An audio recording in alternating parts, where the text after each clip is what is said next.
Does money make you happy? Yes, it does. Well, kinda. Not really. Maybe? What's up, guys? It's John Scholler again, back with John Scholler Consulting. And in today's video, we're going to talk about the topic, does money make you happy? This is a tricky one. And guys, I think it's more of a philosophical question than it is one that warrants a right or wrong answer or a definitive answer. There's been hundreds, if not thousands, of studies done on this exact subject matter. And most recently, Angus Deaton, I believe, a Nobel Peace Prize winner, came up with a study that said around $70,000 or $75,000 is the sweet spot. And while it's hard for me to imagine that one income level makes everyone happy, what they found was under $75,000, your satisfaction level goes down as your income goes down. But to the inverse of that, as your income increases above $75,000, it's negligible. So if you make $100,000 versus $75,000, it's very marginal, the increase in happiness or satisfaction. So that's why they came up with that sweet spot number. So studies aside, I'm going to give you my thoughts and my opinion on the subject matter. Yours could differ, and that's completely okay as well.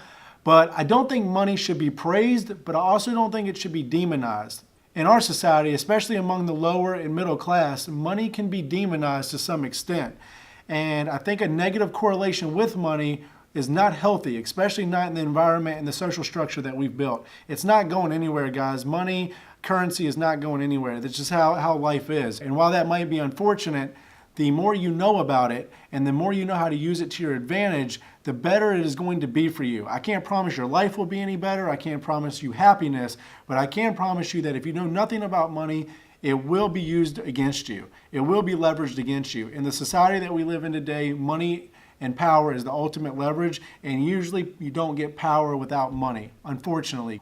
With that being said, I think you need to look at it for what it is. It's a tool, guys. I like to use this analogy a lot. A contractor doesn't love nails. Well, at least normal ones don't.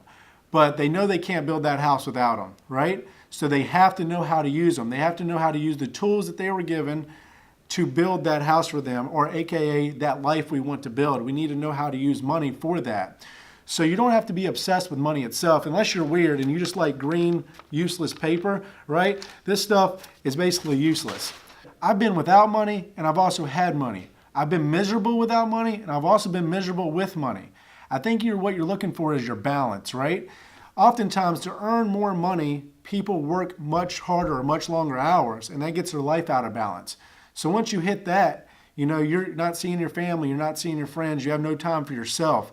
And so it's not going to make you happy. I tell people all the time, and I actually have this debate with my partner at the office sometimes with Andrew, and say, if you can make $100 million a year, but you had to work 24 hours a day, would you do it, for life?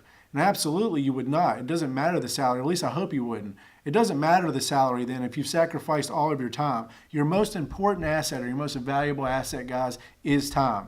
And if you give all of that away in exchange for money, you're not going to be happy. But the inverse is also true. If you don't work, if you don't hustle, you don't grind, you don't earn anything, or at least earn a good amount, whatever that may be for you, for your lifestyle, you're also going to be miserable. If you can't afford to feed your kids, if you can't afford to pay your bills, if you can't afford to, get dog food for your own pets, stuff like that, that's going to lead to unhappiness, guys.